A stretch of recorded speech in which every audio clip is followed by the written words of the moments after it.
Boa tarde ainda, né? 17 horas e 36 minutos, acostumado a dar aula à noite, falo boa noite, mas boa tarde, sejam todos e todas muito bem-vindos e bem-vindas. Hoje nós estamos aqui com a presença ilustre dos nossos colegas e coautores da obra Direitos Fundamentais dos Identificados como Suspeitos da Atividade Policial, o professor Rafael de Deus e o professor Eduardo Xavier. Nós vamos aqui, durante essa live, provocar alguns diálogos, compartilhar, na verdade, algumas angústias sobre temas tão importantes que concernentes principalmente a uma parte mais frágil do que chamamos de persecução penal, que é a população mais vulnerável, sobretudo a população negra, que sofre aí o controle punitivo de forma bem preferencial por parte do Estado, né? Uma persecução penal direcionada basicamente para esse público, um público fragilizado sob todas as formas. E hoje nós temos uma grande oportunidade de debater alguns pontos que perpassam essa atuação do Estado, sobretudo no que se refere à atuação policial e o controle ou a falta de controle dessa gestão policial nas ruas, que vai desembocar lá na frente com a ação penal.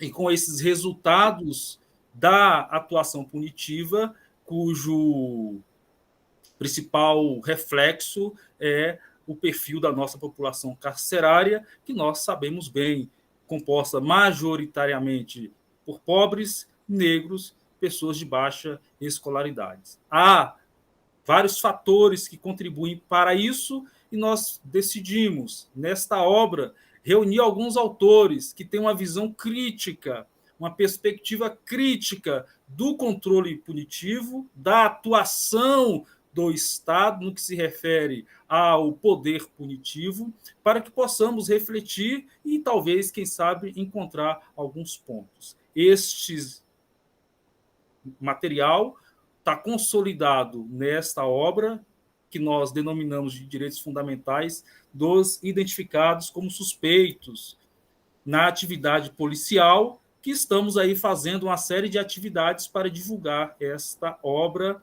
que está disponível também em alguns dos artigos de forma gratuita na internet, e para aqueles que quiserem também adquirir a obra, os textos consolidados, eu vou postar aí no chat o link da editora, onde vocês podem adquirir. Mas alguns dos textos também vocês encontrarão disponíveis de forma gratuita na internet. A nossa ideia aqui é divulgar o tanto quanto possível essa perspectiva crítica desses autores que estão nesta obra. No intervalo de uma palestra e outra, eu vou falar um pouco mais sobre a ideia do livro, o livro que conta com a coordenação do professor Evandro Pisa Duarte, neste volume. O professor Evandro Pisa, que é um grande crítico nessa perspectiva de uma criminologia pensada também através de um recorte racial, criminologia e racismo, sobretudo, professor Evandro, da Universidade de Brasília, também a professora Camila Magalhães, que participou da coordenação deste volume, e eu, professor Fernando Nascimento, professor da casa aqui do IESB. Estamos aí coordenando este primeiro volume da coletânea, que é denominada de Lições de Dogmática Crítica. Este é só o primeiro volume. Outros virão com outras perspectivas críticas da atuação do poder punitivo. Nesta obra, temos alguns autores, depois eu vou falar um pouco mais sobre eles, mas hoje, especialmente, nós convidamos o professor Rafael de Deus para palestrar, a quem eu já abro a palavra de início, Rafael, só para dar um oi e uma boa tarde para o pessoal. Olá, pessoal, tudo bom? Um prazer estar aqui, viu, Fernando? Obrigado. Maravilha. E também o professor Eduardo Xavier. Professor Eduardo. Ele dá uma boa tarde, quase uma boa noite para todas e todos, especialmente aqueles que estão assistindo nesse momento, essa live. Um forte abraço para o professor Rafael, professor Fernando, professor Davi, meu querido orientador, que aqui estar presente, e todos os alunos e alunas que assistem essa live nesse momento. Forte abraço. Obrigado, professor Eduardo. E reiterar a nossa satisfação da presença do professor Davi Sanches Rubio, um grande e renomado autor e defensor, vamos dizer assim, dos direitos humanos, né, Eduardo? O professor Davi Sanches, que traz aí e nos auxilia muito com sua perspectiva crítica dos direitos humanos. Professor Davi, é uma honra tê-lo aqui na nossa live. Bom, eu vou de imediato, então, passar a palavra para o professor Rafael de Deus. O professor Rafael de Deus é doutorando e mestre em Direito pela Universidade de Brasília, na área de processo penal. Foi professor substituto na Universidade Federal de Lavras, é advogado criminalista e possui graduação em Direito também pela Universidade de Brasília e organizador do livro Tecnologia e Gestão da Prova nos Crimes de Drogas, e tem aí escrito vários textos, vários artigos numa perspectiva crítica, e aqui muito nos honra com a sua presença, porque o professor Rafael traz uma visão muito interessante do uso da tecnologia na atividade criminal, mas sem perder de vista também essa nossa preocupação, que é a preocupação com este público-alvo. Na verdade, ao fim e ao cabo, nós estamos falando de racismo também, nós estamos falando de branquidade, nós estamos falando como essas tecnologias empregadas no controle punitivo também é pensada e praticada a partir de uma lógica racial também. É isso, eu acho que o professor Rafael vai enfatizar na live de hoje. Professor Rafael, é uma honra, a palavra é sua. Olá, pessoal. Fernando, um prazer enorme estar aqui contando com a presença de professores ilustres, com a presença qualificada de alunos.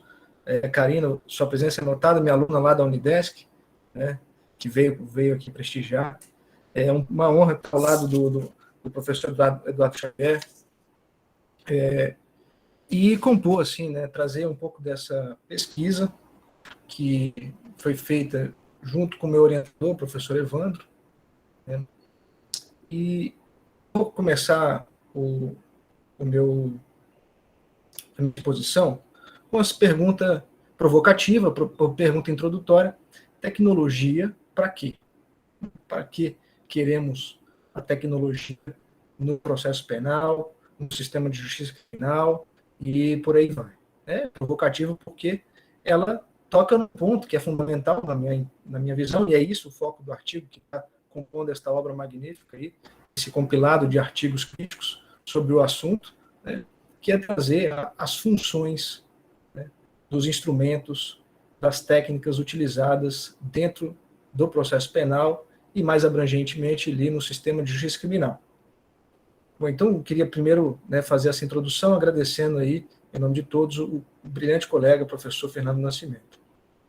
O artigo que eu apresento, essa pesquisa, ela é um produto parcial da minha pesquisa de mestrado, que foi finalizada já em 2015, mas que ela ainda serve de fundamentos iniciais para a gente compreender um pouco esse fenômeno da tecnologia no sistema de justiça criminal. Em que sentido? Vou explicar. Eu comecei a pesquisa de mestrado lá atrás com a seguinte intenção: eu queria mapear em processos criminais, era uma pesquisa empírica a princípio, dentro do contexto de uma pesquisa maior do professor Evandro, junto ali à Sinasp, e ao Ministério da Justiça e tudo, né, o PNUD, enfim. Dentro desse contexto geral, a minha pesquisa específica era encontrar, a princípio, né, em processos criminais de drogas, a utilização de câmaras de vigilância. E aí a gente imaginou, né, com uma hipótese inicial, de que haveria processos, encontraríamos processos em que as câmaras de vigilância, sejam privadas, particulares ou públicas, ou que estivessem no ambiente público, fossem utilizadas como meio de prova, né, para o ilícito, principalmente ilícito dessa natureza, que é muitas vezes praticado ali na rua, na frente das fachadas de prédios, na frente de casas, etc. A nossa surpresa, pelo menos para a minha surpresa, nós dentro de um universo de mais ou menos 200 processos, que ali era o final de 2012, segundo semestre de 2012, nós não encontramos um processo sequer com utilização de câmeras de segurança. Não havia em nenhum processo a utilização de câmeras de segurança como prova ou qualquer tipo de coisa em processo de drogas. E a gente fez a pesquisa em Curitiba, Brasília e Salvador. 3 cidades com características distintas, mas com peculiaridades de tamanho, etc., parecidos, que permitiam esse tipo de pesquisa. E aí a gente fez um filtro e falou, olha, não dá para fazer então a pesquisa em cima de câmeras de segurança, mas isso já dá já é um dado, né? Você não encontrar nada a respeito disso, que eu vou falar mais para frente o que significa. E aí eu mudei minha pesquisa um pouco para tentar encontrar a utilização de qualquer equipamento eletrônico digital, o que hoje se chama de prova digital, na época eu chamava de prova tecnológica, mas hoje prova digital, qualquer tipo de indício, utilização, seja de grampo, de interceptação telefônica, ou escuta, GPS, ou câmera, fotografia, naqueles processos. O tempo era outro, era 2012, mas eu encontrei aqui só em Brasília, e aí a gente fez um recorte e fez uma pesquisa de como que essas tecnologias eram utilizadas nos processos criminais. Basicamente, somente a Polícia Civil que registrava nos autos a utilização de tecnologias, de como eles utilizavam, principalmente máquinas fotográficas ou máquinas de filmagem próprias da polícia, né? E a Polícia Militar não, quando o processo decorria de um flagrante da Polícia Militar, não aparecia nos autos. E aí a gente fez pesquisa junto a policiais militares nas 3 cidades, e pelas pesquisas com policiais militares, principalmente de atividade de inteligência, e também com outras pesquisas, várias fontes diferentes, a gente sabia que a Polícia Militar utilizava recursos tecnológicos também, principalmente dentro dos setores de inteligência, que eles chamam de P2, Águia, etc., né? Em que há um contexto tecnológico ali dentro da Polícia Militar. E aí a pesquisa ela tomou outro direcionamento, que é mais no sentido de como que a polícia de fato utiliza mecanismos tecnológicos, mas não são registrados nos processos. Não há sequer um controle judicial desse tipo de atividade policial. Ao mesmo tempo, nos processos em que havia presença de equipamentos eletrônicos, de fotografias, filmagens, etc., foi interessante observar como que era feito ali o peso das provas, que tipos de provas eram selecionadas, que tipos de... qual era a dinâmica, né, da prova considerada pelo juiz ali no momento da condenação, no momento da possível absolvição, no momento do sentenciamento. E aí a gente chegou em 9 réus. Dentro do recorte de Brasília, apenas em 9 réus havia utilização de provas tecnológicas na sentença. E dos 9, 8 foram condenados. E apenas um foi absolvido. Não por coincidência, e para você entender isso, você precisa de um amplo estudo em questões raciais. Não por coincidência, os 8 condenados eram negros, ou pelo menos identificados como negros dentro do processo, e o único absolvido era branco. Né? E se você for calcular matematicamente essa possibilidade, fica muito pequenininha, né? De isso acontecer por algum tipo de aleatoriedade.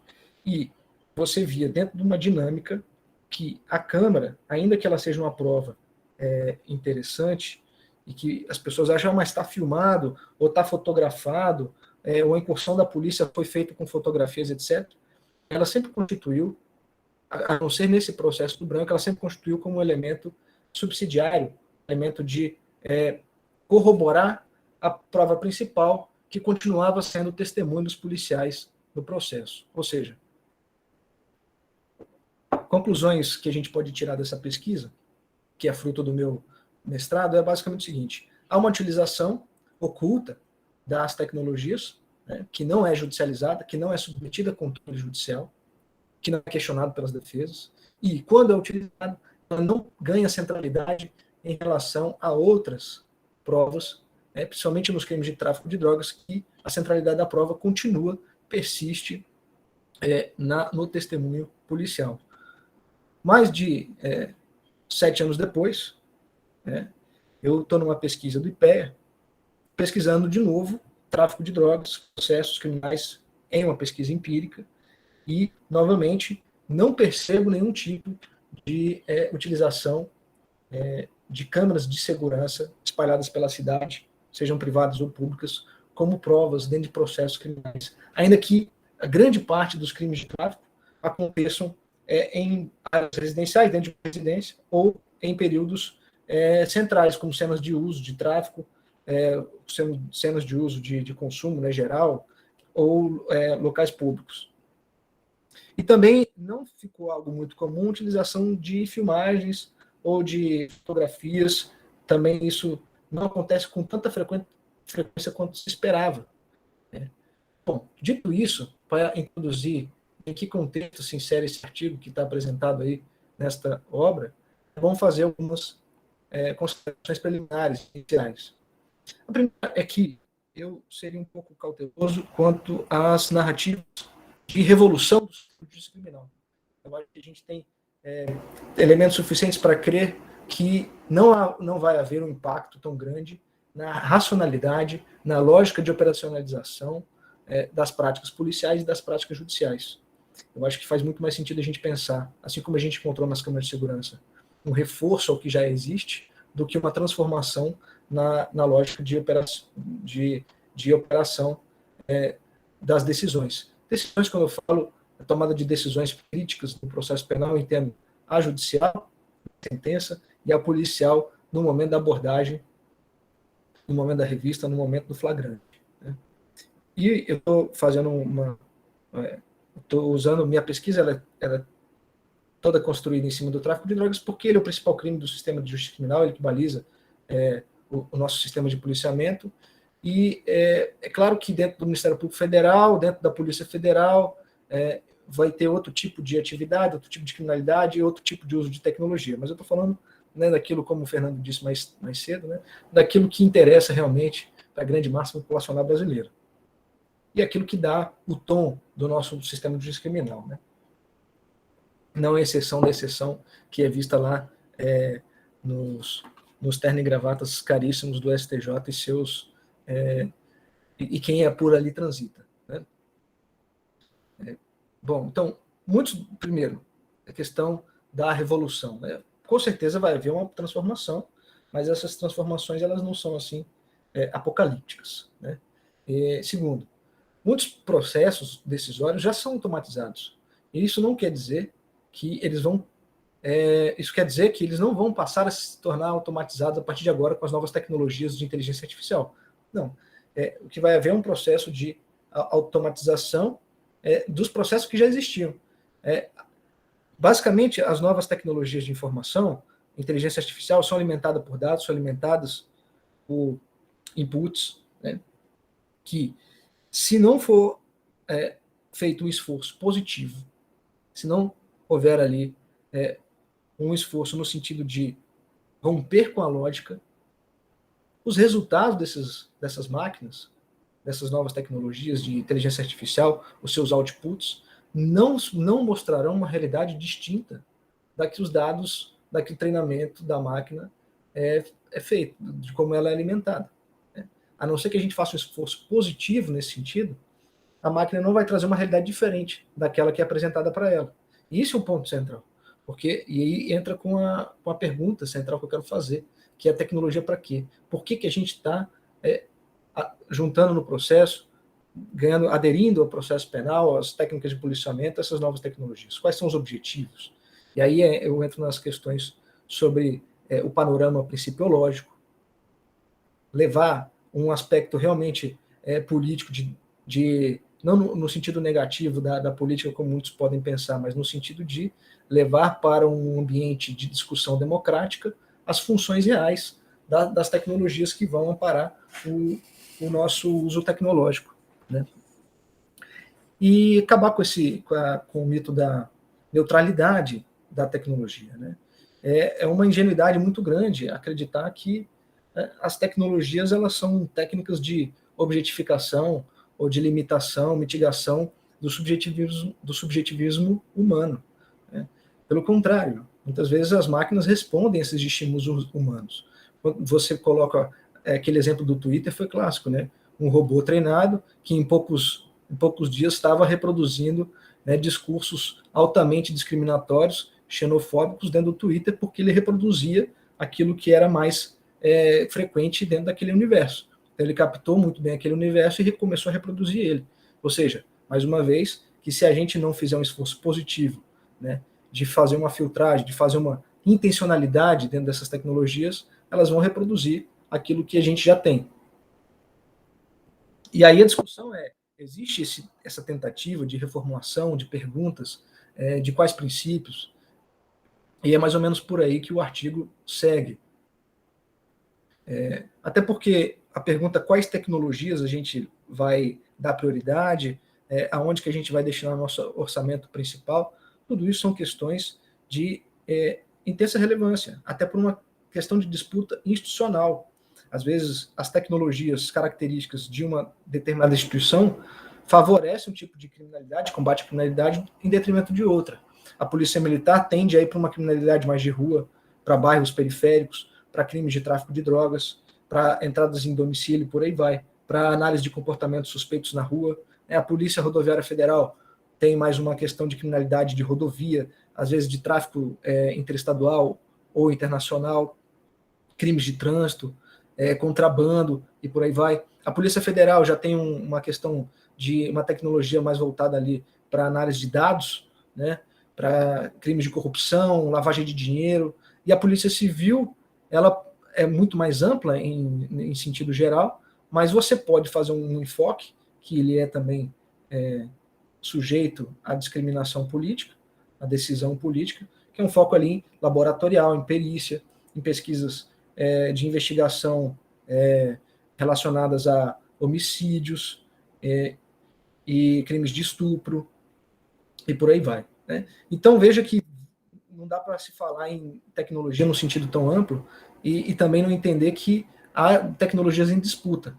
Às vezes você vai pegar um grupo de coronéis da PM, que vai estar no ouvido esquerdo do governador, e um grupo de delegados menos coesos vão estar no outro ouvido do governador, cada um tentando trazer para si algum tipo de orçamento, seja para comprar arma, seja para trazer efetivo, seja para comprar helicóptero, seja para comprar ali uma máquina de mapeamento genético, enfim, né? Pagar treinamento para peritos ou investigadores, enfim, são várias possibilidades ali que envolvem uma disputa também institucional e a gente não pode negar nossos olhos para isso. Então, primeiro, não vamos cair numa tecnofobia, né, de rechaço por medo da mudança ou por um saudosismo conservador, nem por um cinismo extremo da adesão das tecnologias. E não vamos cair numa síndrome de Juliana e ser otimista extremo, ser um ingênuo e falar que, né, a tecnologia é bem-vinda e que ela é neutra e vai transformar o trabalho que é subjetivo em algo objetivo e sujeito à validação. Um ideal solucionista ou salvacionista da tecnologia, como se ela viesse salvar, né? A promessa dessas novas tecnologias muitas vezes vem de forma genérica, estúpida, ingênua, de querer salvar a sociedade do crime, né? Isso é uma estupidez e uma demagogia, mas que as pessoas acreditam nisso, somente quem está comprando. A gente viu recentemente aí uma tecnologia de reconhecimento facial acoplada a câmeras de vigilância que quer atuar na zona sul do Rio de Janeiro, né, com novas tecnologias. E isso é um exemplo muito grande para a gente entender a questão racial e a questão da neutralidade. O que significa um reconhecimento de pessoas colocadas sob teste, e o cara fala especificamente a esse respeito, né, o vendedor ali dessa tecnologia, fala assim, o nosso objetivo é reconhecer padrões suspeitos e emitir alertas. É uma startup chamada Gabriel e tal, reconhecer, por exemplo, o indivíduo parado por muito tempo, né? Quando você contrata aqui a nossa tecnologia, ela está integrando a sua região e está protegendo a sua rua, o seu bairro. O nosso objetivo é acabar com o crime, né? E quando você compra, você consegue garantir a vigilância contínua sobre todo o território. Isso é ele vendendo o produto e aumentando a nossa base de dados. E aumentar a base de dados é fundamental para essas tecnologias, porque é assim que você treina, né? A máquina ela não reconhece o que é uma conduta suspeita, o que é um indivíduo suspeita, sem alguém dizendo ali para ela, ó, isso aqui pode considerar como suspeito, é um alerta. Só que quando você faz isso dentro de uma região onde você tem moradores predominantemente brancos e onde você tem alvos em potencial potencialmente periféricos e negros, você vai ter uma alimentação e um input dessa máquina completamente enviesado. Daí que os grandes problemas dessas tecnologias é o seu viés racial. Então, mais do que você não ter um direcionamento crítico em relação a como essas tecnologias vão ser operadas, você tem o inverso. Você tem campos de experimentação público-privados, né, em que elas são em ambientes já altamente marcados como segregacionistas e de viés racial determinante. Então, basicamente, a mensagem quanto à questão do para que a tecnologia, né, que é uma pergunta provocativa, mais uma vez eu reitero, é o seguinte, e aí eu trago um trecho do artigo que fala: quando a utilidade e a instrumentalidade se valem como fundamento final para a avaliação das coisas, produz-se ausência de significado, acarretando a objetificação, reificação do ser humano, que passa a trabalhar não mais para algo com um significado fim, como uma função, mas sim para uma mera instrumentação, sendo o próprio ser humano transformado em instrumento, em meio. Então, às vezes, a tecnologia vem comparada num discurso vazio, né? Ou quando vem, ele vem especificamente voltado para garantir precisão, rapidez, clareza, celeridade, enfim, que no fim das contas significa uma tentativa de fazer com que os processos decisórios que já existem mais rápidos, mais céleres e menos custosos, né? Ou seja, não há um olhar crítico de para que nós estamos fazendo isso, para que serve a justiça. A qualidade da prestação jurisdicional é colocada em detrimento, em segundo plano, em relação ao como, ao meio, né? Ou seja, a gente passa do discurso dos fins justificam os meios e vai direto para, olha, os fins sequer importam, só bastam os meios. O importante é chegar lá mais rápido. Chegar aonde? Não sei, né? E isso pouco é discutido. Então, mais uma vez, aquela discussão, né, o dilema que muitos colocam, precisamos de um equilíbrio entre eficiência e garantias, né, eficiência e transparência, eficiência e privacidade. Isso aí só está na boca de quem odeia as garantias, os direitos fundamentais. Vamos deixar isso muito claro. Você dizer que a eficiência está em oposição aos direitos fundamentais é você dizer que direitos fundamentais ela atrapalha a eficiência, sendo que eficiência para um Estado democrático de direito significa uma persecução criminal que reforça os direitos fundamentais de todos os envolvidos, que ao final das contas a gente luta por uma sociedade que todas as pessoas, né, aquelas que respondem processo e respondem pena, e a população atendida estão com seus direitos fundamentais garantidos. Então não há de se falar em eficiência sem falar em privacidade, sem falar em... Não há de falar em eficiência sem falar em privacidade, sem falar de transparência, sem falar de um viés não racista dentro de um processo algoritmo, sem falar em confiabilidade e adequação a princípios. Por mais difícil que seja você conseguir colocar dentro de uma máquina a compreensão da presunção de inocência. Mas isso a gente tem que fazer um esforço nos inputs, nos outputs, no sentido que se dá aqueles resultados algorítmicos, ou processo tecnológico de modo geral. Bom, dentro desse contexto, né, você tem o reconhecimento facial como um exemplo muito característico desse dilema todo. E foi um movimento negro, as discussões sobre racismo, que trouxeram a grande crítica ao reconhecimento facial e, como consequência, não só ao reconhecimento facial por tecnologias, mas ao próprio Instituto Processual Penal do reconhecimento de pessoas. Reconhecimento de pessoas que tem previsão legal, que é você pega um sujeito, coloca outros próximos de similitude razoável para a vítima reconhecer, dentro de um protocolo, com registro, etc., com livre e espontânea expressão da vítima no reconhecimento, né? Que não era respeitado nos meios policiais. E não só não era respeitado, como era feito de uma maneira tosca, irresponsável, né, de induzimento, de coação, que no final das contas representava ali uma sujeição demasiada, injustificável, de pessoas inocentes sendo presas por um reconhecimento equivocado, né? E aí começa a vir toda essa discussão sobre o reconhecimento de pessoas e, num nível tecnológico mais aprofundado, no reconhecimento facial, né? Mas veja que o reconhecimento facial ele não insere na sociedade uma questão absolutamente nova, mas ela traz uma outra dimensão, um aprofundamento, uma nova relação paradoxal entre indivíduos, né?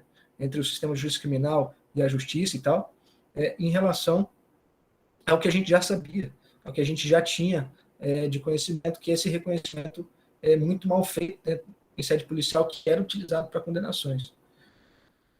Bom, indo para as referências finais, as considerações finais, eu queria pontuar, talvez, algumas questões gerais, né? Para a gente entender, assim, eu não acho que a gente deve fazer um exercício de futurologia, como para onde que vai o sistema de justiça criminal, não sei. Não sabemos, tudo pode acontecer. Mas, olhando para o que nós temos, para a racionalidade, para a falta de debate sobre que justiça é essa que a gente está construindo, que tecnologias a gente está aderindo, para quê, por que motivo, né, a gente pode entender algumas coisas. A primeira é que essas tecnologias elas vêm muito num sentido de preparar a polícia, de modo geral, a sua tarefa de identificar, categorizar, separar, estratificar, colocar em padrões, hierarquizar, com o objetivo de controle preventivo, a pretexto de prevenção criminal, de indivíduos e regiões específicas.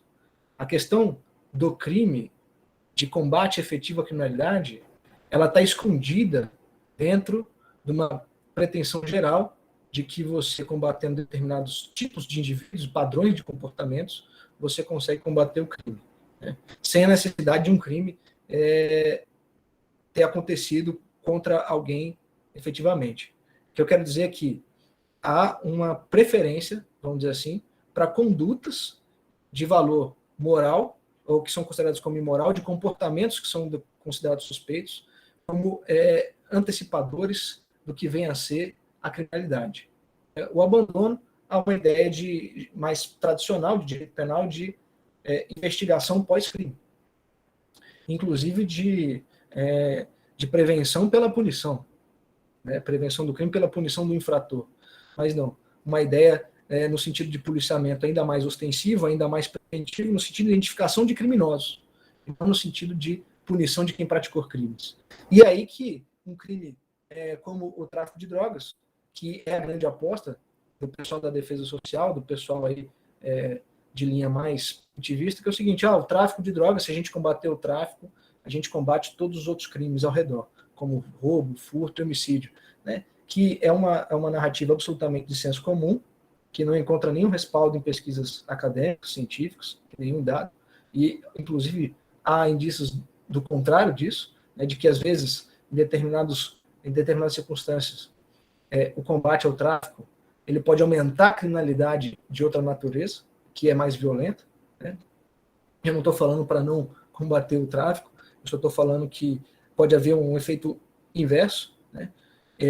Mas essa grande aposta de que você pegando um traficante, você está ao mesmo tempo combatendo aí homicídio e roubo, né?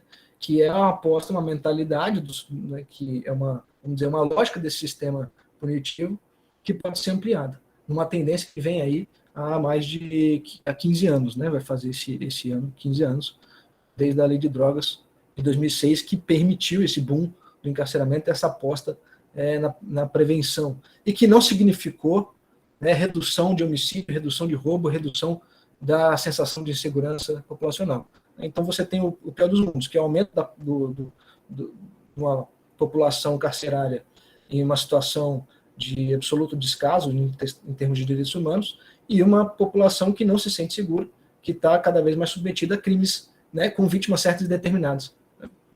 Esse é um ponto, essa tendência, né? E a outra é uma tendência de uma parceria público-privada de estatal empresarial na coleta de dados, na coleta no desenvolvimento da tecnologia, que eu acho que nós vamos precisar de muito estudo ainda para compreender bem como vai se dar essa relação, né? Um Estado penal, mas que também é um Estado público-privado. Bom, essas seriam, assim, as minhas considerações gerais. No fim das contas, a gente nunca pode deixar de pensar que, se a gente não questiona as coisas, a função das coisas, para que a gente está fazendo, por que a gente está aderindo, quais são nossos objetivos, quais são nossos princípios, aonde a gente quer chegar, a gente se torna, em verdade, um mero instrumento. Assim como as tecnologias que a gente está, a pretexto de melhorar a sociedade, trazendo para o sistema de justiça criminal, né? Não devemos ser cidadãos objetos, mas sim cidadãos de efetivos direitos, que determinam os caminhos da política criminal. É isso. Muito obrigado. Passa a palavra aí, Fernando. Obrigado, professor Rafael, que tem aí estudado, eu acho que já há mais de uma década, né, Rafael, esse tema. A questão geral das tecnologias, eu comecei em 2011. 2011. Mas vai fazer uma década já. 2012, na verdade, vai fazer quase uma década. Pois é. Teve a minha monografia.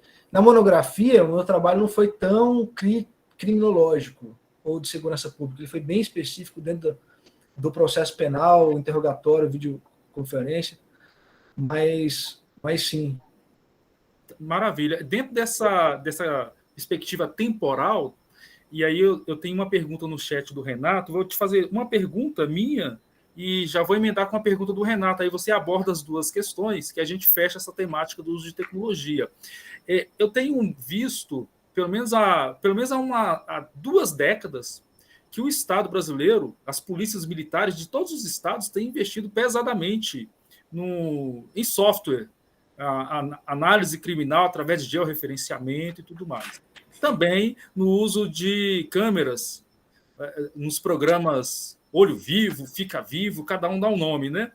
E evidentemente que as tecnologias estão se aprimorando ao longo do tempo. Eu te pergunto, do ponto de vista do Estado e desse viés seletivo do uso das tecnologias, você sente alguma mudança? O que há de novo entre essas políticas, esse uso de tecnologias que tem sido feito aí desde 20 anos atrás até os dias atuais? Há alguma mudança sensível ou a mudança é basicamente no aprimoramento das tecnologias, mas enquanto política de controle continua um direcionamento da política, né? Ou um reforço do controle do punitivismo no sentido da seletividade que eu quero falar. Não sei se houve uma mudança, talvez uma mudança só do uso das tecnologias, mas o objetivo talvez tenha sido o mesmo. Não sei se você tem percebido alguma mudança. E a outra pergunta é do Renato Lisboa. Como o senhor analisa o uso de câmeras nas fardas policiais, dos policiais militares, no que diz respeito à vigilância por parte da conduta da abordagem policial perante a sociedade da segurança, no sentido de proporcionar meios de prova na condução do ato, tanto no que diz respeito ao policial que conduziu a abordagem, como para o cidadão abordado. No exterior, a gente já tem tido essas experiências de policial usando a câmera, né? E a gente já tem algumas iniciativas aqui no Brasil. É nesse sentido a pergunta do Renato. Eu passo a palavra para você para abordar as duas questões. Eu agradeço, porque no final eu tinha 2 pontos para fechar. Né? E o primeiro ponto eu falei, agora o segundo ponto, que era a conclusão geral, é de que, muito provavelmente, a gente vai não ter uma exposição no processo, tampouco no inquérito policial, do uso dessas tecnologias que nós estamos estudando. Isso é interessante. Assim como a gente vê pouco,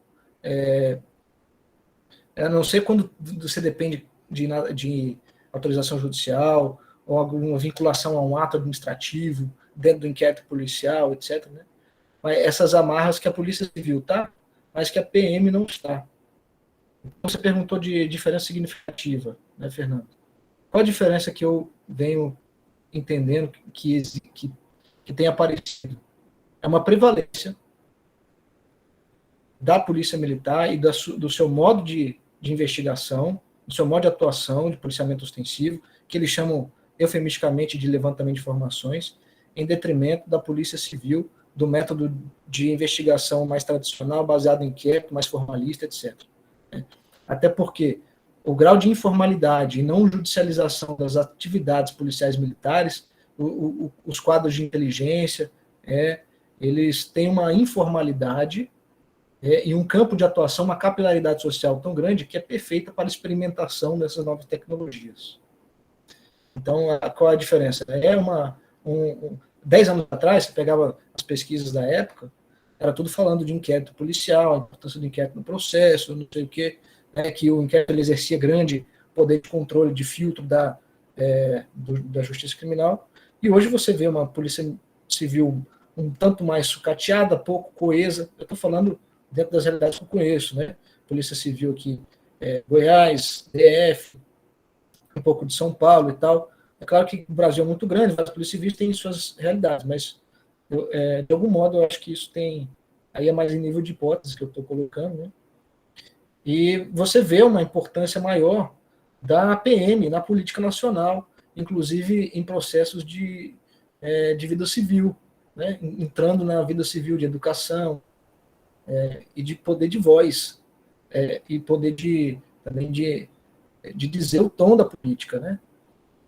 Muito mais do que a polícia civil né? E isso acaba que tipo de tecnologia vai ser mais caro para a PPM do que para a polícia civil, por exemplo.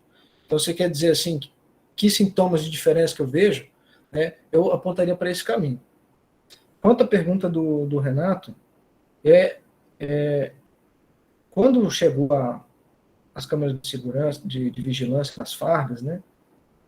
Eu era um pouco cético, assim, e falava, não sei se vai mudar muito e tal. Aí começou a surgir os primeiros resultados de que eles foram, de fato, inibitórios para a atuação de violência policial extrema, né?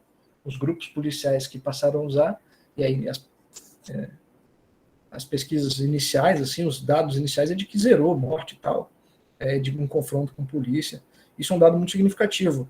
Eu acho um pouco cedo para a gente chegar a conclusões muito grandes e muito peremptórias, mas uma coisa eu posso dizer com tranquilidade. Um policiamento, principalmente um policiamento ostensivo, que diz que não faz investigação, diz que usa inteligência, mas faz outra coisa, que o que a PM não faz, o que a PM diz que faz, né, que é inteligência, os P2, aqui não tem nada a ver com inteligência, que ele é investigação e do jeito mais tosco possível, né, de um jeito arbitrário, sem controle. Isso aí precisa mudar.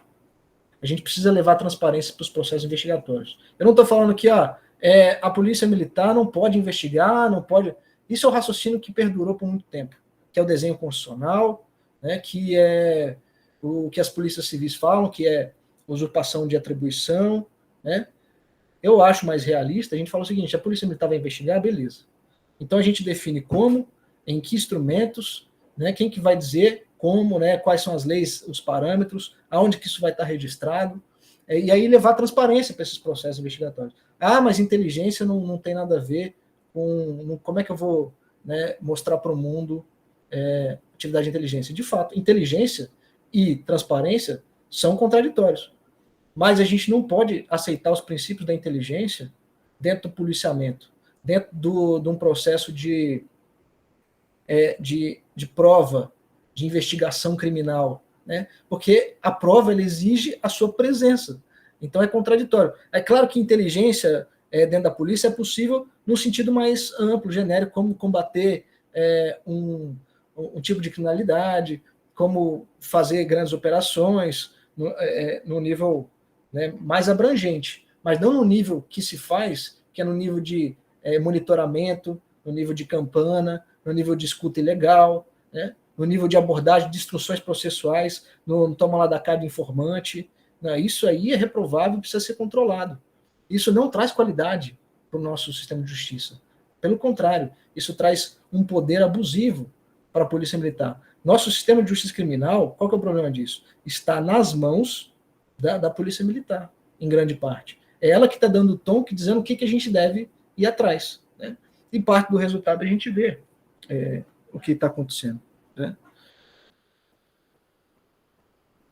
Então, se as câmeras trazem um pouco mais de transparência para esses processos, de como a polícia atua, eu vou dar um exemplo. Num processo que eu estava pesquisando aí, que eu estava analisando essa semana. A polícia entrou na casa de uma mulher lá, isso sim, sem mandado nem nada, só porque o setor de inteligência disse que ele era uma boca de fumo. 2 da manhã, entrou lá e achou droga dentro da casa. Para eles é flagrante, pode, não tem problema, isso é pouco discutido no nível de primeira instância, segunda instância, né? Beleza. Em processo de Rondônia. Né? E aí, ela estava com celulares, a polícia exigiu da mulher que ela desbloqueasse para eles acessarem o celular. E ela negou. O que os policiais fizeram? Os policiais pegaram, abriram o celular e tiraram o chip. E entregaram para a Polícia Civil o celular sem o chip, sem os dados. E ficaram com os chips do celular. Né? Que ela se recusou a desbloquear. Isso só está nos autos porque o delegado fez o trabalho de registrar o depoimento dela, isso. Né? Então, o que a Polícia Militar vai fazer com esses chips? Não sei. Por que a Polícia Militar fez isso naquele caso? Por que aqueles policiais fizeram aquilo naquele caso especificamente? Como é que isso vai ser utilizado? Então, assim, primeiro, toda essa operação ela é muito esquisita, ela é muito arbitrária, né? Ela dá um poder de decisão para o policial militar de rua que nem um juiz tem. Isso não faz sentido. Né? Mas, no fim das contas, significa o quê? Que a gente que está, como sociedade, se submetendo ao poder de decisão dos policiais de rua de como combater a criminalidade, entendeu? Mas eles têm que saber, eles precisam ser ouvidos. Não é isso que eu estou questionando. Mas a decisão ela é democrática. Ela tem que ser político-social. Ela não pode ser institucional, muito menos de uma instituição que tem poder de fogo na mão. Essa é a minha defesa. Maravilha, obrigado, professor Rafael de Deus.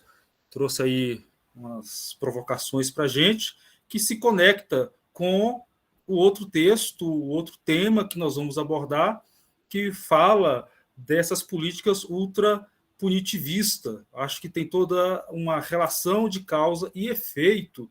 E, para isso, nós vamos para o professor Eduardo Xavier Lemos, que é doutorando e mestre em Direito, Estado e Constituição pela Universidade de Brasília, especialista em Ciências Penais pela PUC Rio Grande do Sul, professor da Casa, professor do IESB, advogado e membro da Comissão de Justiça e Paz. Professor Eduardo Xavier Lemos, é uma honra tê-lo aqui, mais uma vez, dividindo um momento desse comigo, um parceiro de todas as horas, uma satisfação muito grande. A palavra é sua. Obrigado, José Fernando. Queria parabenizar pelo lançamento do livro. Prazer poder compartilhar da escrita com você, grande amigo, pessoa que eu respeito muito, pelo conhecimento e pelo comprometimento ético-social com o mundo. Compartilhamos de visão de mundo e de um mundo mais igualitário e antirracista, podemos colocar assim. Também fico muito feliz de compartilhar esse tempo com o professor Rafael, esse tempo que agora menos me resta, mas muito feliz de ouvir o professor Rafael, e já utilizei nas pesquisas que trabalhou com o professor Evandro também, com quem muito admiro, inclusive algumas delas citadas nesse meu artigo.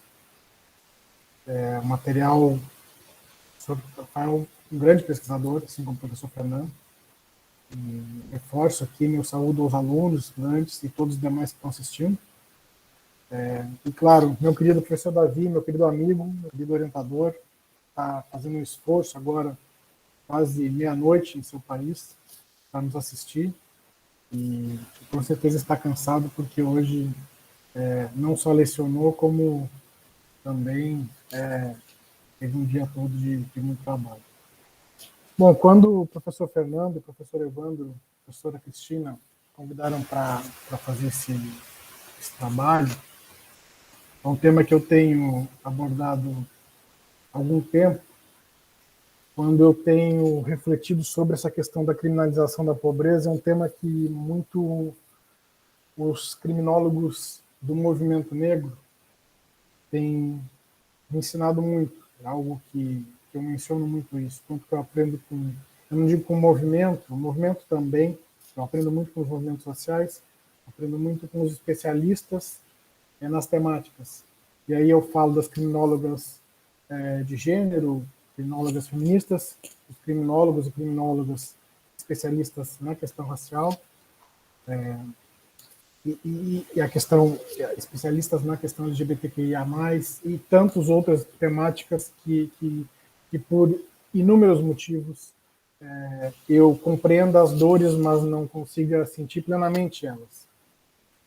E a questão da criminalização da pobreza, que é algo que é estudado por muitos países, e eu tenho trabalhado já há algum tempo em uma correlação com essa política criminal da tolerância zero, ou uma crítica à política criminal da tolerância zero, a partir do Vacan, e não só do Vacan, é algo que eu tenho debatido, discutido já há alguns anos, mas que veio em uma crítica muito positiva dos meus colegas, das minhas colegas do movimento, do movimento dos especialistas da questão racial. Mas tudo bem, é importante trabalhar a questão da pobreza, mas não esqueçamos de trabalhar a questão racial. Não esqueça de trabalhar a questão racial. Porque a gente trabalhar a questão meramente econômica, uma crítica à desigualdade social, sem trabalhar a questão de raça, me parece que fica desassociado. Essa foi uma crítica que positivamente eu recebi e eu absorvi. Como sempre absorvo, a mesma questão quando eu trabalho, e já há algum tempo eu trabalho a questão do sistema prisional, também recebi, refleti, e recentemente tenho absorvido e refletido e publicado a questão da nossa violência histórica do racismo, e tenho sempre cuidando e respeitando as dores da nossa violência histórica, do escravagismo e da escravidão, enfim. Então, quando eu venho trazendo novamente a questão do ultrapunitivismo e agora, novamente, da criminalização da pobreza, aqui eu já tomo vários cuidados nesses parágrafos para mencionar as violências históricas e as vulnerabilizações. É claro que um livro que eu vou lançar, onde está o professor Fernando, onde está o professor Evandro, a professora Cristina e tantos outros especialistas na criminologia e questão racial, não só criminologia e raça, a criminologia e questão racial, eu não posso aqui me debruçar como especialista, assim como alguém que de alguma forma compreende e percebe as suas, que tem que fazer uma revisão dos cuidados que deve escrever quanto ao tema. Bom, quanto à questão da criminalização da pobreza, obviamente uma crítica do nosso sistema de justiça, do nosso sistema de política criminal. Não sei se uma análise exatamente de uma política de Estado, mas sim uma análise de um sistema penal que, de alguma forma, ele passou a servir como um controle das pessoas vulnerabilizadas e aqui economicamente vulnerabilizadas. Naturalmente, essa análise ela pode sim, como o professor Fernando já mencionou no começo da nossa conversa, ser melhor direcionado para uma matriz ou para uma análise de gênero e raça. Então, aqui eu faço uma análise socioeconômica, onde existe um controle socioeconômico,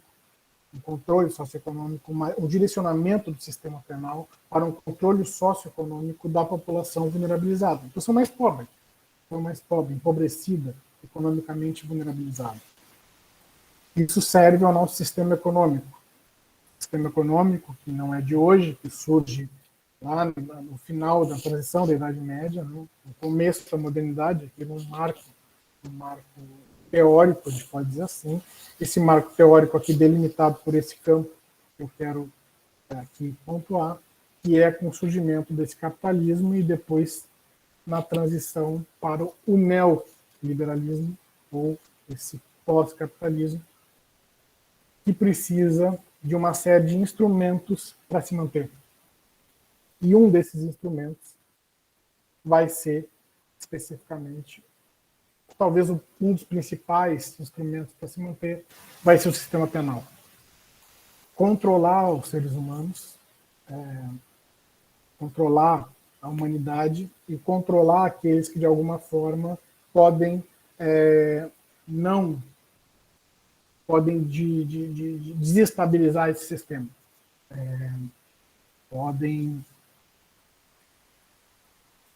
se de alguma forma, essa massa de trabalhadores que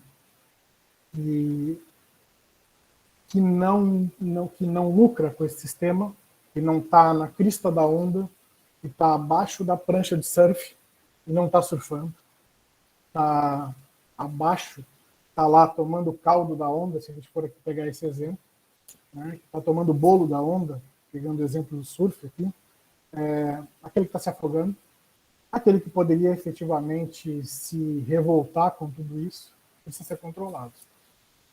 E esse sistema penal ele vai ser muito bem pensado para controlar essa massa de trabalhadores e desempregados, e desocupados, e desalentados e subocupados. Aqui pegando os termos do nosso IPEA e do nosso... dos nossos todos os... nossas fontes de pesquisa econômica, para colocar aqui todos aqueles que estão desempregados, desalentados, pararam de trabalhar, estão menos... Ou seja, que nesse sistema neoliberal eles não estão plenamente satisfeitos com o sistema econômico. Essas pessoas acabam sendo controladas. E controladas num sistema, a gente pode pensar de diversas formas, com leis, com o olhar duro do sistema, e claro, esse sistema ele vai ter vários braços. Ele vai ter o processo penal, ele vai ter o encarceramento, ele vai ter o ostensivo, né? A própria polícia, muitas vezes a gente menciona a polícia ou as polícias como o sistema penal, mas o sistema penal ele é muito mais complexo. O encarceramento vai traduzir isso muito forte no Brasil, uma das coisas que eu vou mencionar nesse texto. Dados que hoje em dia são muito mais publicizáveis, né? Muito mais conhecidos da população, mas graças a outro ponto que eu vou debater nesse artigo, que é como a política criminal do Brasil, ela nem sempre foi tão ruim. Ou em algum período curto da história, ela procurou ressurgir como uma tentativa de pelo menos no âmbito federal, de refletir sobre esse paradigma. Nós temos uma massa de encarcerados que beira 800 mil pessoas. É uma reflexão que eu faço em todas as minhas falas, quer dizer, e em todas as minhas aulas. Nós não temos dados precisos do sistema carcerário. O professor Rafael e o professor Fernando devem compactuar comigo nesse sentido.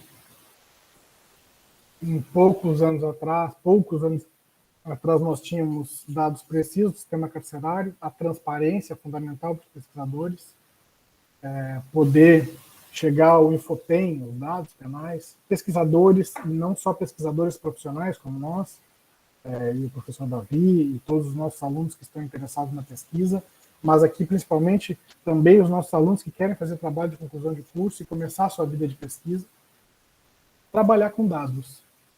Trabalhar com dados públicos e oficiais é algo que só acontece em um país que é transparente com seus dados. E isso já aconteceu no Brasil em um período que não é tão longo. Dados do sistema penal, dados das ocorrências, dados das pessoas presas, dados do perfil de pessoas presas, algo que acontecia há não muito tempo, até 2017, basicamente o último perfil da massa carcerária do Brasil, publicado pelo Ministério, e desde então, 2016, e o último foi 2016, basicamente. Depois disso, nós não temos dados precisos, mas ainda publicados, e a partir desse último governo federal, os dados não são publicados, essas fontes podem ser acessadas por todos os alunos que estão assistindo, vão verificar que não tem dados precisos pelo Infopen. Os dados que nós temos são do CNJ e que não podem ser comparados com o Infopen. Isso é um problema para quem quer fazer monografia e começar essa vida de pesquisa, mas é um problema também para os pesquisadores como um todo, porque não podem refletir sobre o sistema penal com precisão de dados. Essas são os começos de reflexões. Então, nós temos essa primeira questão. Essas primeiras questões aqui são reflexões iniciais. Esse é um trabalho sobre política criminal de tolerância zero, ultrapunitivismo e a questão da criminalização da pobreza. Como isso surge, como isso se impulsiona, como isso se caracteriza. A criminalização da pobreza, eu acho que eu já fiz um bom gancho, ela se caracteriza exatamente por esse controle social a partir desse liberalismo, desse capitalismo que se impulsiona no neoliberalismo e precisa controlar os corpos. Precisa controlar os corpos que são potenciais insatisfeitos. Poderíamos pegar marcos históricos de diversos momentos onde os corpos são controlados. No Brasil, isso pode ser marcado por regimes autoritários, mas não só por eles. Não só por eles. Sempre o sistema penal foi muito duro com os vulnerabilizados, e aqui, no caso, economicamente vulnerabilizados. Um sistema penal que é um sistema que controla os corpos, violenta os corpos. E aí, quando eu digo sistema penal, eu não estou falando do ostensivo, ou só do ostensivo, eu estou falando de um sistema penal que vai, do começo ao fim, controlando corpos. O Brasil nunca passa da fase do controle do corpo. Ele sempre tem, além de controlar o tempo, ou seja, a pena, ele controla o corpo o tempo todo, desde o período medieval, ele segue controlando o corpo, e o nosso exemplo são os cárceres, que são modernos, mas são medievais ao mesmo tempo. Mas não controla o corpo de todos os brasileiros, controla o corpo de alguns brasileiros e brasileiras. Esses que não conseguem, que estão abaixo da linha abissal, para ter aqui as palavras do professor Boaventura, estão abaixo da linha da dignidade e que poderiam se rebelar contra esse sistema, porque esse sistema não oportuniza, e ele não foi feito para oportunizar, o bel prazer de todos e todas. Nem todo mundo pode viver bem num sistema que foi montado e pensado a partir da desigualdade social.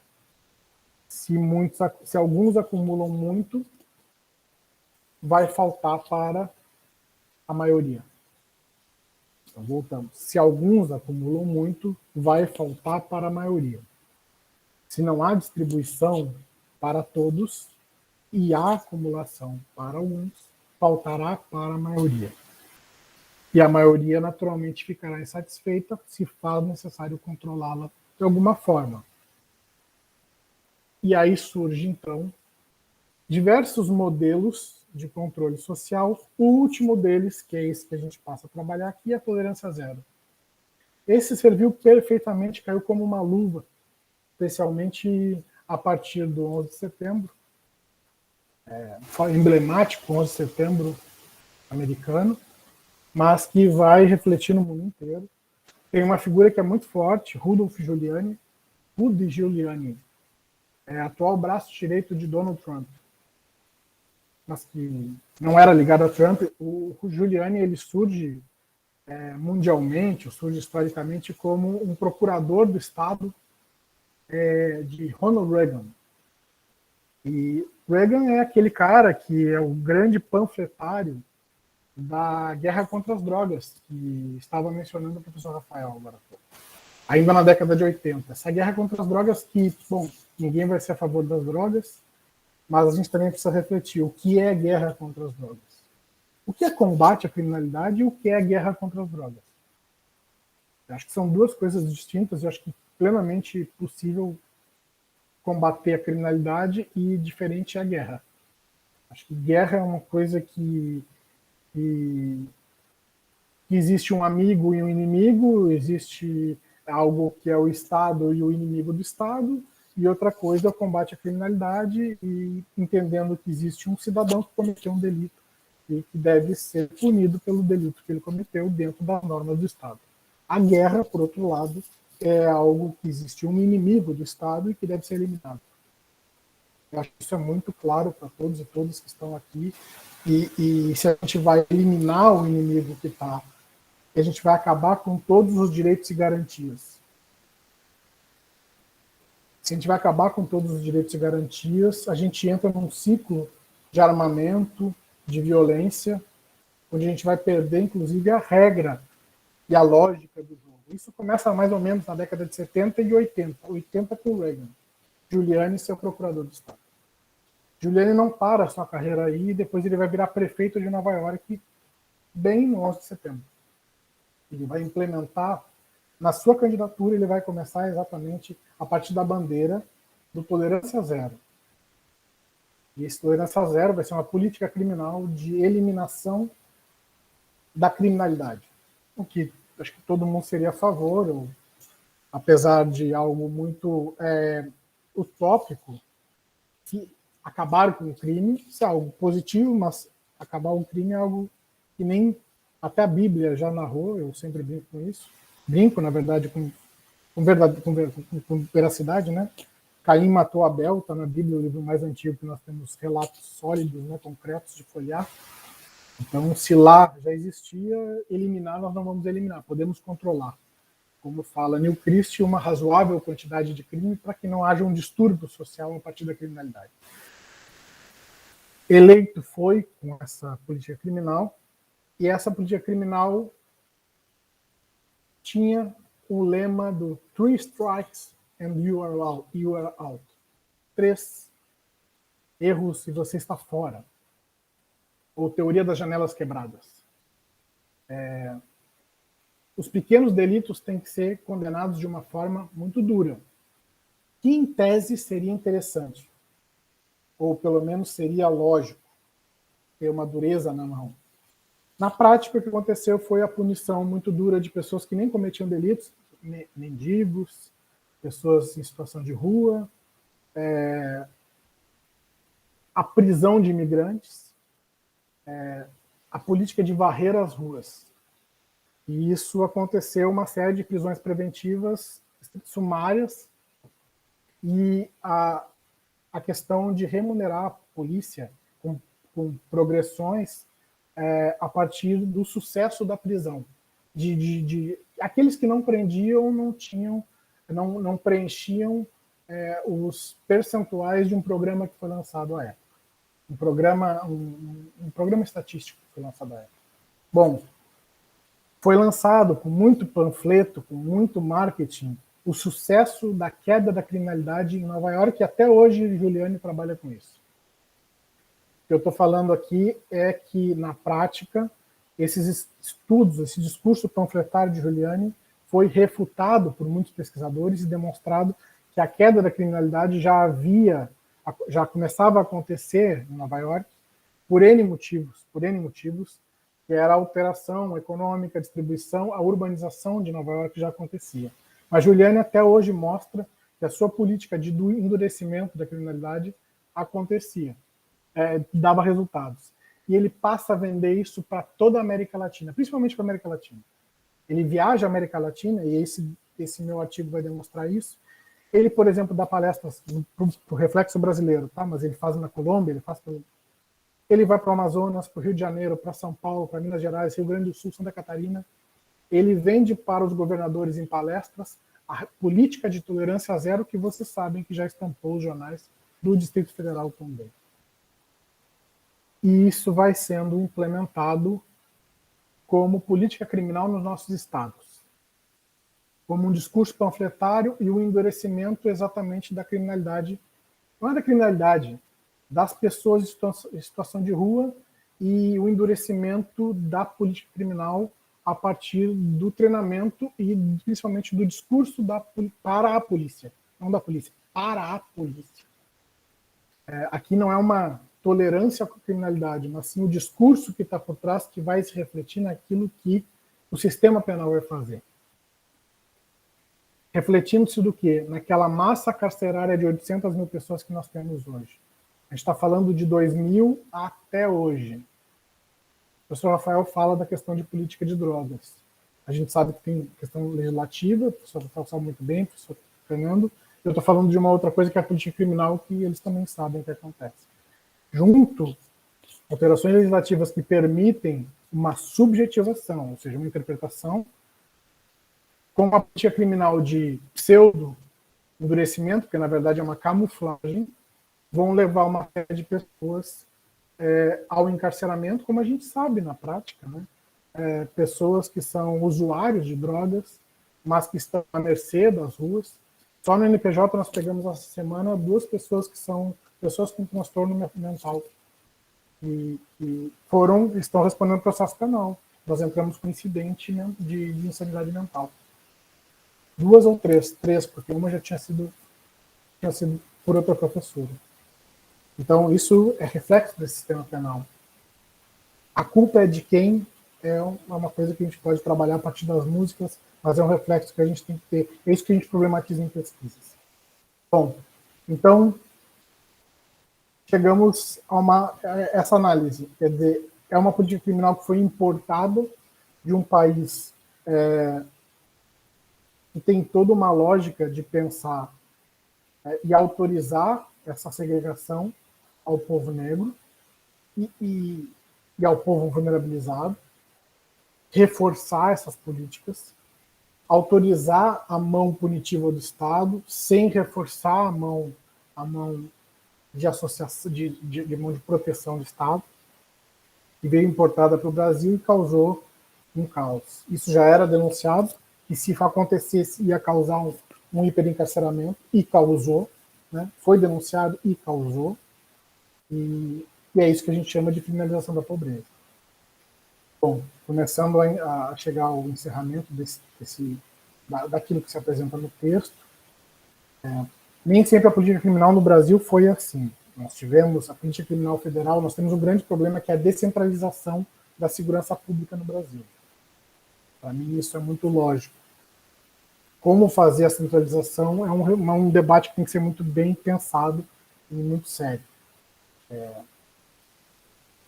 Se pensou durante, pelo menos, teve pelo menos...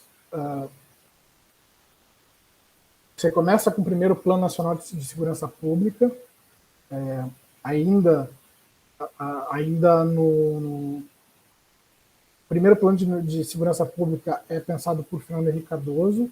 Esse plano vai dar o começo dos planos de segurança pública, um Plano Nacional de Segurança Pública, uma visão bastante humanística e ela vai ser depois trabalhada e implementada. Depois se traz o PRONASSE, que é um plano de segurança pública bastante, talvez o melhor, e a criação, já no Fernando Henrique Cardoso, a Secretaria Nacional de Direitos Humanos é pensada.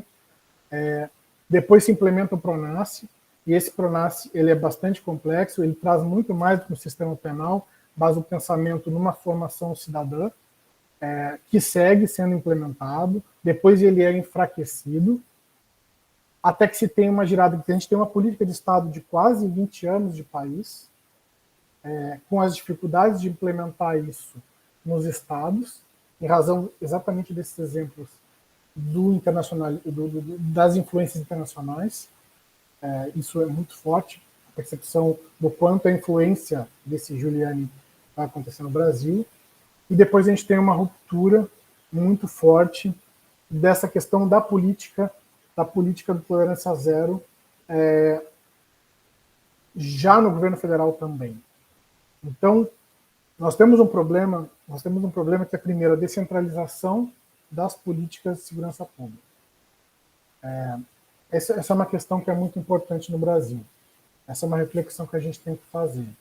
Ao mesmo tempo que essa cultura punitivista ela é muito forte. É uma cultura punitivista que não recai para todo cidadão brasileiro.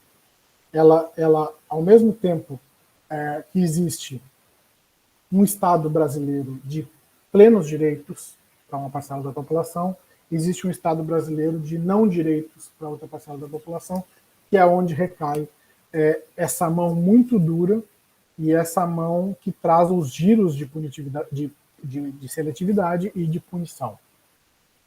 Onde o processo penal ele funciona como essa lógica que o professor Rafael explicou, de reprodução da prova do flagrante, onde basicamente o contraditório ele reproduz a prova do flagrante, e é muito difícil que se consiga reverter aquilo que aconteceu no inquérito, que é inquisitivo. Vão surgir ainda uma série de normativas e atos, decretos, para reforçar esse endurecimento, especialmente a partir do governo Temer, a partir dele.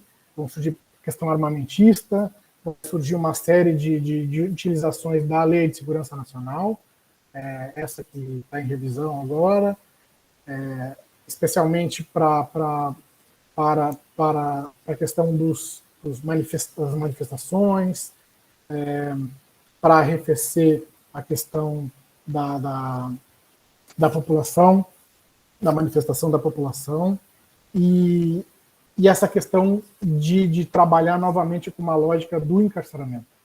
Então, em vez de trabalhar com uma reflexão sobre o encarceramento, se faz um reforço do encarceramento.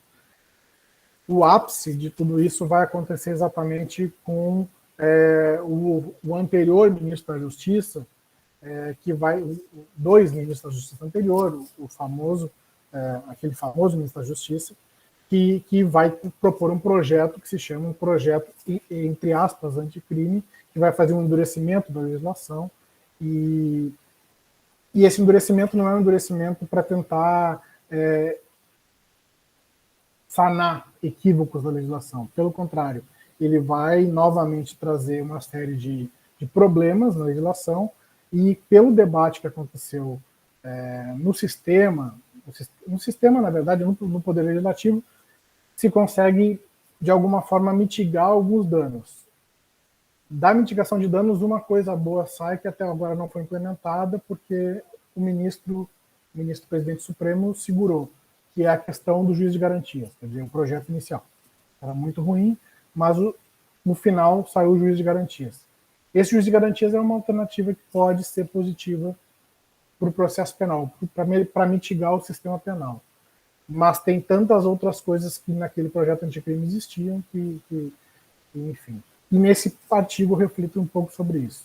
Como foi a política criminal do Brasil no pós-88, uma tentativa do governo federal, e a partir até um projeto de política de Estado um pouco mais refletindo sobre uma política mais integradora, mas com a ruptura a partir de, novamente, essa política punitivista, que já se refletia em alguns estados, e, consequentemente, com uma massa carcerária muito grande nesses estados, agora trazendo para o âmbito nacional.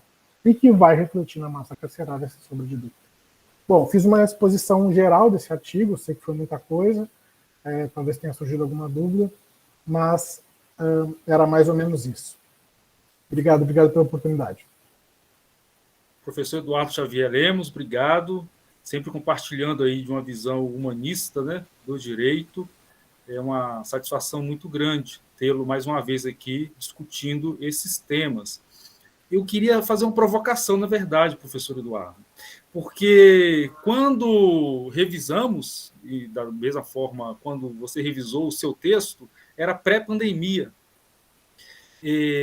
Como que você visualiza, nesse contexto de uma política criminal voltada para o controle de corpos e a criminalização da pobreza, que é o eixo central da sua discussão, nessa política criminal adotada nesse período de pandemia, sobretudo pensando nas dificuldades que todos, sobretudo a Defensoria Pública, por exemplo, tivemos, no que se refere à a questão sanitária, da própria questão da Covid nos presídios, mas também a dificuldade que foi para tratarmos essas questões dos presos provisórios, a despeito de regulamentação do CNJ e tudo mais. A gente sabe que entre a regulamentação e a prática muitas coisas aconteceram.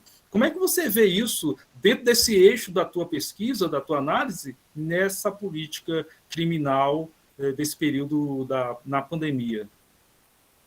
Senhor Fernando, excelente reflexão, como sempre. Me tocou muito porque na atuação da comissão que você bem mencionou, e tanto na advocacia, nós tivemos muitas dificuldades e recebemos muitas coisas, né? Uma delas é a dor das famílias e das associações de familiares. Enquanto todos nós sofremos muito com a pandemia, esses familiares, eles não conseguiam ter notícias das condições de saúde de seus familiares. Então, por mais que a gente saiba que são pessoas que cometeram delito, seus familiares querem saber se eles estão numa condição de saúde, se estão vivos, e era isso que chegava para a gente que trabalha como advogado, que trabalha como defensor de direitos humanos. Eduardo, eu preciso saber se está vivo ou se está com Covid para eu poder tentar alguma coisa, quer dizer. Inclusive, para nós, eu sou conselheiro de direitos humanos, Fernando, também, inclusive para todos nós que trabalhamos nesse meio, era muito difícil obter, fiscalizar. Nós conseguimos entrar, o Conselho de Direitos Humanos, obviamente, fez a fiscalização, não foi fácil, a OAB teve dificuldade também, mas assim, fez esporadicamente, com dificuldade, com máscara, com tudo, com muita dureza, não foi um ou outro, foram muitos familiares chorando, que a gente acompanhou, e os dados muito difíceis também. Então, tem um artigo que eu escrevi, um outro livro, concomitante ao nosso, esse escrevi ao longo da pandemia, um trabalho muito bonito que foi feito junto também, não comigo, mas junto ao nosso, fazendo muitas denúncias da sociedade civil, colegas nossos pesquisadores da Universidade de Brasília e da Universidade Federal da Bahia e da UNEB também, batendo muito na questão dessa divulgação dos dados e tudo muito complicado. Quer dizer, vai de encontro com o começo da minha fala, quer dizer como esses dados não são publicizados, como isso não é aberto ao público, onde está a humanização dos seres humanos. Tanto daqueles que se entendem como mais punitivistas, quanto mais daqueles que estão como vítimas do sistema. Quer dizer, são pessoas cometendo delitos, mas estão ali na segurança do Estado. Se tem um lugar onde o Estado deveria estar mais presente, é o presídio. O lugar onde o Estado é pleno. Mas, como você sabe, eu tenho um livro, é onde acontece a omissão estatal. Quer dizer, é um paradoxo completamente insano. Como que o Estado consegue ser ausente no local onde ele tem que estar vigilando por 24 horas? Isso eu respondi em banca para a nossa querida professora, ela. E respondi assim, como que isso pode acontecer? Se é 24 horas vigilando as pessoas no local que é do Estado, como que pode acontecer uma omissão? Como que pode não haver uma possibilidade de informar um familiar de que está acontecendo X, Y e Z? Olha, eu digo até mais. Se você tiver em determinado local, que inclusive é privado, você consegue ter todas as informações de seu bem, determinada coisa privada, tem algum bem seu que está guardado, você consegue ter informações todas do seu bem. Um ser humano que está em um local do Estado, acautelado, você não consegue ter informação do que está acontecendo. Você não consegue ter informação. Você precisa fazer uma petição para um juiz, uma juíza, enfim, qualquer lugar do Brasil, não vamos pontuar o Distrito Federal, para responder depois de 5 dias sobre a situação daquela pessoa.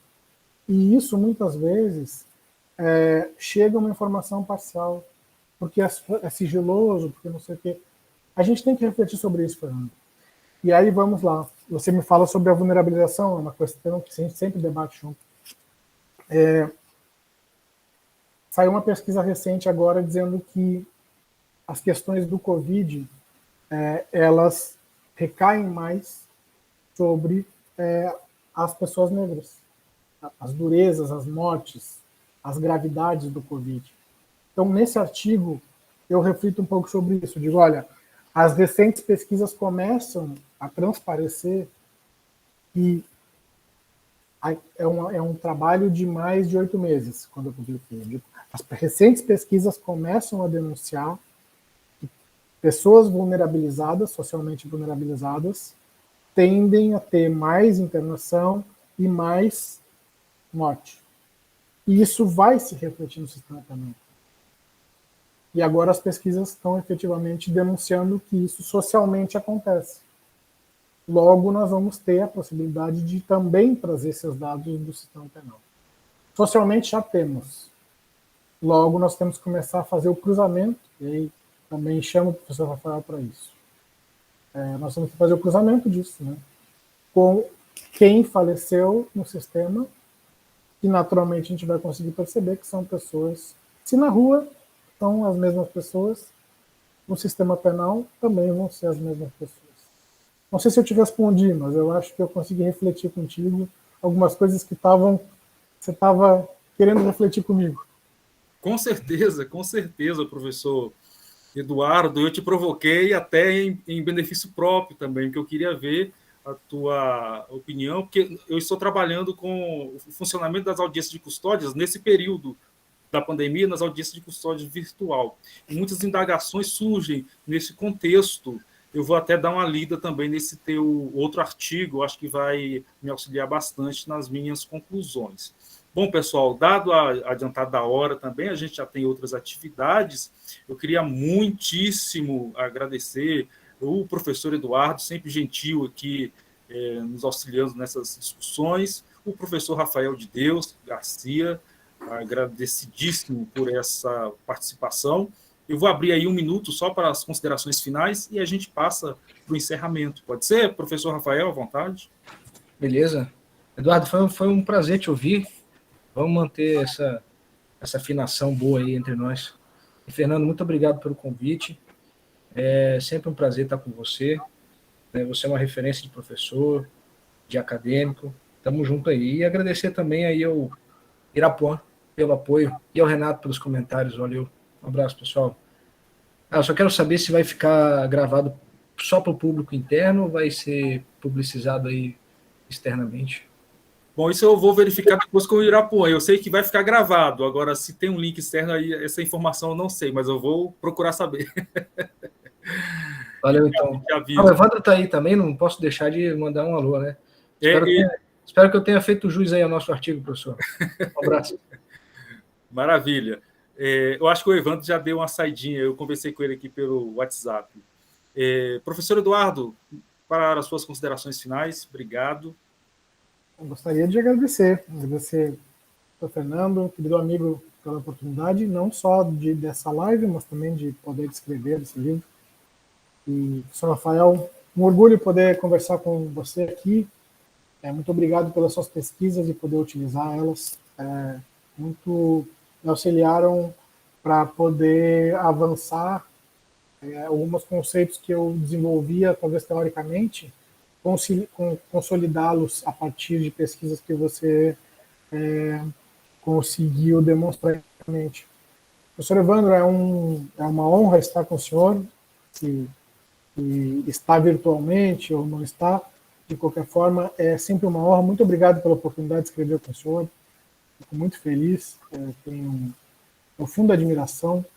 Já falei para o senhor presencialmente, mas eu sempre tenho essa questão de reforçar a minha admiração pelas pessoas que eu tenho quando tenho a oportunidade de fazer. Então, eu sou um grande admirador dessa pessoa, do seu trabalho. Gostaria de encerrar com reforçando essa minha admiração por tudo que o senhor faz e o quanto oportuniza o crescimento de outras pessoas com o seu trabalho.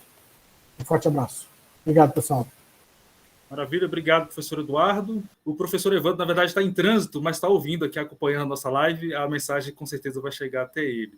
Pessoal, obrigado mesmo a todos que puderam aí reservar um tempinho para participar com a gente.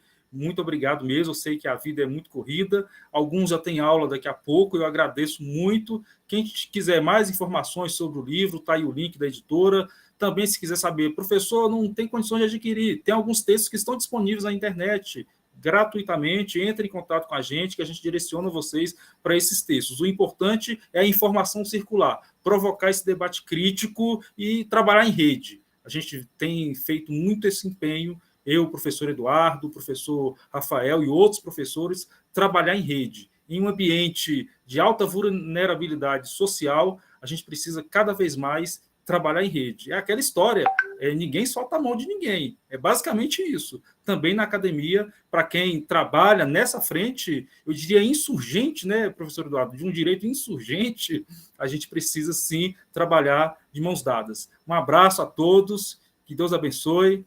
Até a próxima live, se Deus quiser.